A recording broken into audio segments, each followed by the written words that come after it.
Megalosaurids.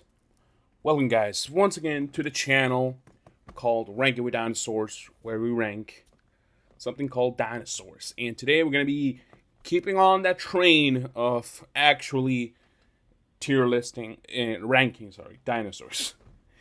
Today we're going to be talking about Megalosaurids. I know. I don't think I've seen a lot of requests for this one. However, I think I remember like one or two.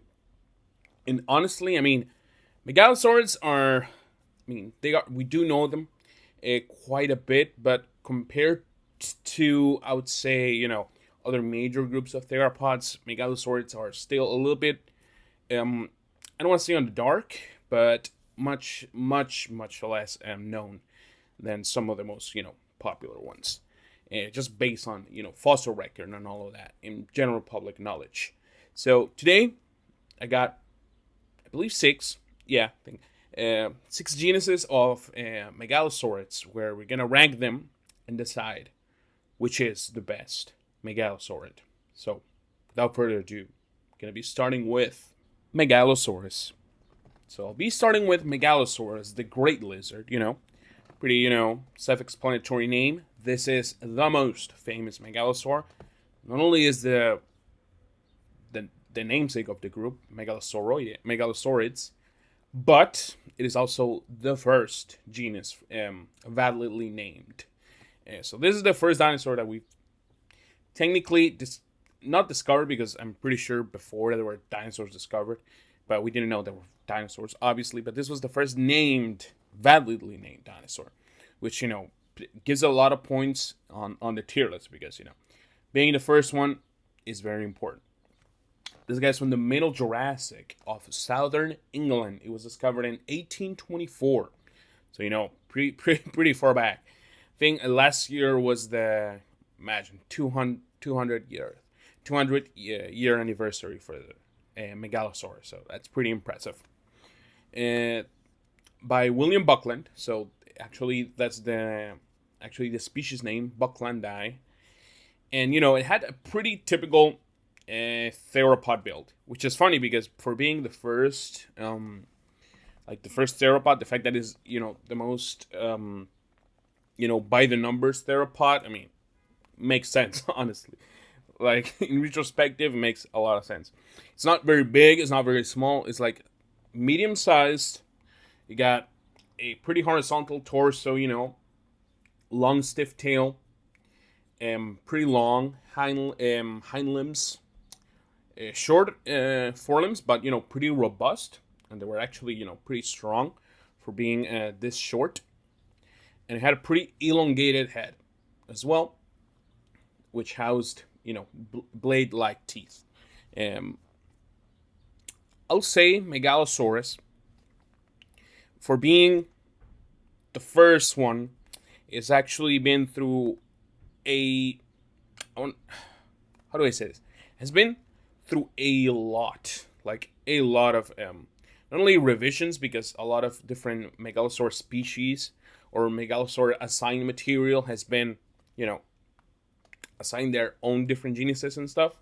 So Megalosaurus actually is not very, the actual genus doesn't have many fossils to its name currently, but the actual appearance has changed a lot. I don't know if you can look up, but you've probably seen how Megalosaurus was first reconstructed. It was pretty funny. So Megalosaurus, I don't want to stretch too much. It's, as its own thing, it's like probably a C tier. However, for being the first one, I'm gonna put it in B tier. AFROVENATOR. So AFROVENATOR is actually from the middle to late Jurassic in the Teruran formation. I think I'm saying that right. In the Saharan region of Western Africa. So this guy is probably the only Gondwanan Megalosaur that has been validly named. There has been some remains from Uruguay as well, in Tanzania, that could be AFROVENATOR, but we still don't know yet. It's still not 100% sure. It's actually known from a single recovered skeleton too, and which actually has, I think, most of the skull. not intact, but most of the skull, which is very good because, Megalosaurus, again, not insanely popular with the fossil record, so we take what we can get. Compared to other Megalosaurs, honestly, it had a much more gracile build, which, as in contrast with Megalosaurus, which had a much more ossified skeleton, was a more robust and muscular animal. AFROVENATOR is, much more, slim and probably much more agile hunter. Had pretty long forelimbs and a little shorter on the leg department. But yeah, and again, this was not either a small animal. I mean, it was 26 feet long and it weighed a ton. So nothing small, but definitely in the range of a medium-sized theropod. And this was aided by its neck, which was S-shaped, which actually helped it in a wide range of movements. So it was probably a really good hunter in the African landscape of the middle to late Jurassic. I honestly see AFROVENATOR as, I don't know, like the outlier here, because it definitely reminds me more of a Megaraptoran, for example, which, as a Gondwanan dinosaur, it could make sense that Megaraptorans probably came from Megalosaurids, but that's a discussion for another time. AFROVENATOR, I actually really like it. I'm gonna put it above Megalosaurus, right into A tier. DUBREILLOSAURUS.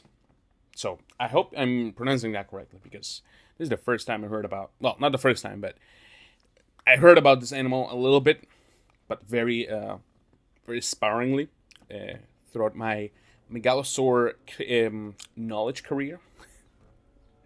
I'm kidding. But this was a mid-Jurassic Megalosaurid from France. So, French representation, European representation. As we can see, there's a high concentration of Megalosaurids in Europe. This guy was formerly known as Poikilopleuron. Now, Poikilopleuron is a Carnosaurian that is, yes, a theropod that you've probably never heard before. If you told me you've heard of Poikilopleuron, you are lying. Or at least raise your hand so I can see you and say you're a liar. Because I haven't heard of this animal in my life. And the fact that it's still valid, because this is an old name, is honest. I don't know. I'm baffled by it. But yes, its remains actually show of DUBREILLOSAURUS. I'm closing the chapter on Poikilopleuron. Actually shows no signs of insular dwarfism. Because even though the fact that it was actually found on an island, we gotta remember Europe was a bunch of islands back in the Jurassic, so the fact this guy was still, pretty sizable, and it actually didn't, kind of like turn into a little small theropod. Honestly, pretty impressive. The actual fossil is estimated at 16 feet and I think 500 pounds, something like that. And we thought it was insular dwarfism first, but the fact is that this was a subadult only, so it was still had much to grow. So it wasn't tiny by any means. The max size, again, we're uncertain about it, but what we do know is because he was hopping in on these islands, these islands were its home. It actually managed to eat. Its diet probably compromises of I want to say fish and other marine life. Much more coastal or mangrove swamp type of deal for its habitat. DUBREILLOSAURUS, I mean, I guess it's fine. I don't think it's at the same level of Megalosaurus. I'm going to put it in C tier. EUSTREPTOSPONDYLUS. So, EUSTREPTOSPONDYLUS is one of those much more well-known Megalosaurus, at least on the paleo community. I don't want to say outside because, such a weird name too. But it's a megalosaurid from the Oxfordian Jurassic of England. Again, this was at the time where, this was just a bunch of scattered islands. And the main specimen is actually not fully grown as well, only measuring 15 feet and 450 pounds, which, makes it even smaller than the DUBREILLOSAURUS. However, we do have a estimate of at least, I want to say 20 feet for adults too. The skull of EUSTREPTOSPONDYLUS is very, I want to say pointed. From the side, it looks very like pointy and stuff, which contrasts to freaking EUSTREPTOSPONDYLUS from the. You may have heard. This is the first time you probably heard of this animal was in Walking with Dinosaurs, and I know that Walking with Dinosaurs back in the day was not the well, back in the day maybe, but today is not the golden standard for I want to say anatomical accuracy, but it actually clashed in my mind a little bit because I was looking at EUSTREPTOSPONDYLUS today. I'm like, this does not look anything like the show. But yeah, because this is, had a very narrow, very pointy snout. But yes, again, no lacrimal horns too, which is weird. As for the diet, it's actually considered more of a generalist. On these islands, probably ate small dinosaurs, pterosaurs if you could grab. From the show, we've seen it eat some pterosaurs. Carcasses of fishes or marine reptiles, which might have foraged on the shorelines of ancient England. And again, because this was a bunch of islands, some paleontologists suggest that it might have island hopped by swimming, being a very powerful and good swimmer. Again, this is not necessarily the case for the actual holotype, because some people say, oh well, it was swimming and it got dragged and eaten, but some paleontologists think it was just dragged there by the environment. But EUSTREPTOSPONDYLUS, I like it a lot. I actually think it's at the same level of Megalosaurus, but just below it. WIEHENVENATOR. Yes, I did pronounce that correctly. Fact check me on that. This is a megalosaurid from the mid-Jurassic of northwestern Germany. Now, I'm glad that we can find some interesting and much more complete fossils from other places in Europe that are not freaking England, Portugal, or Spain. Because, oh my god, I feel like every single, again, fossil are concentrated on that area. Probably because, the environment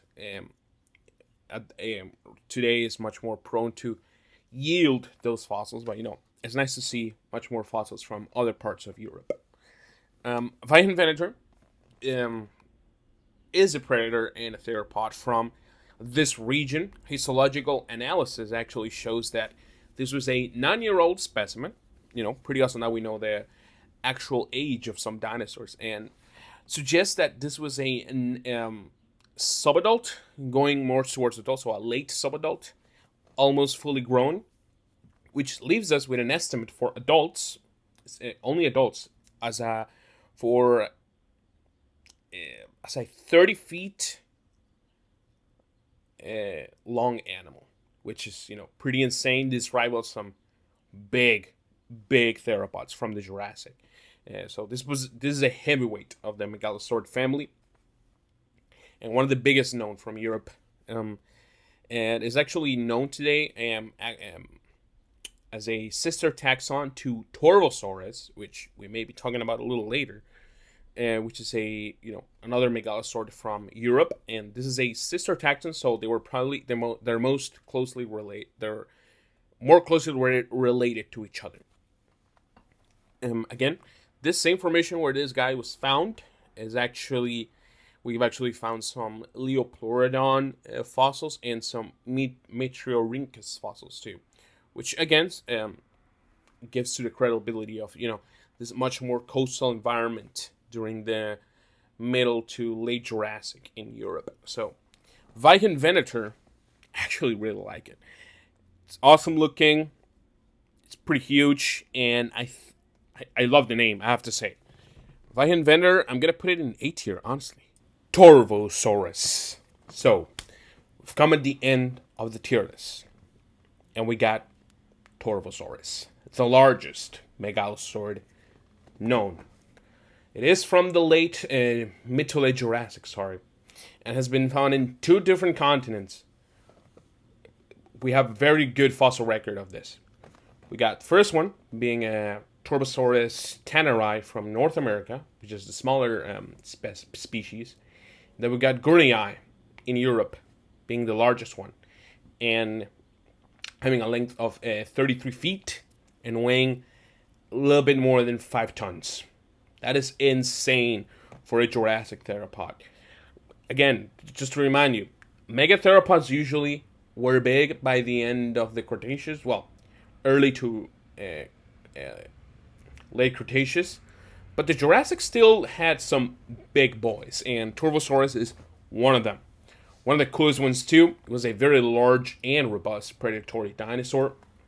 Had an elongated and narrow snout with a kink in its profile. Actually, you can see it kind of like not as pronounced as Dilophosaurus, but you can see it in the actual skull. It had a lacrimal bone with a little horn on top of it.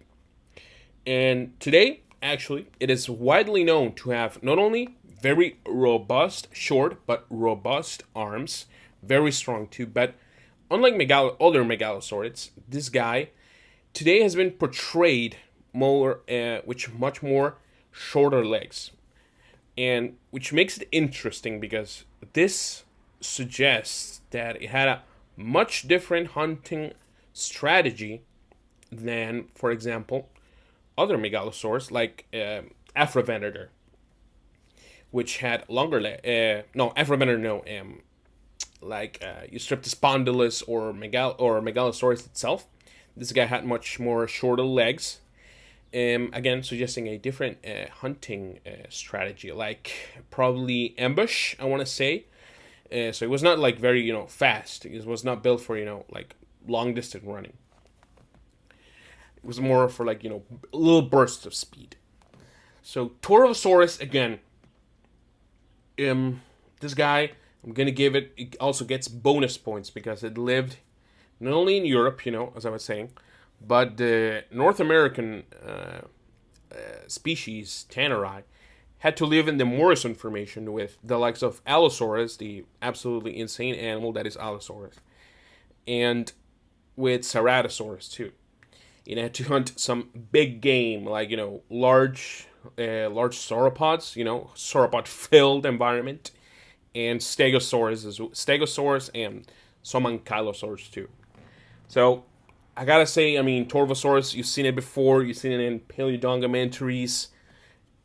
It's very popular for a reason, probably the most popular megalosaurid, at least in the paleo community. So, I'm gonna have to do it, guys. I'm sorry. I'm pretty sure you are thinking the same thing as me. So, TORVOSAURUS is gonna be the one and only S tier.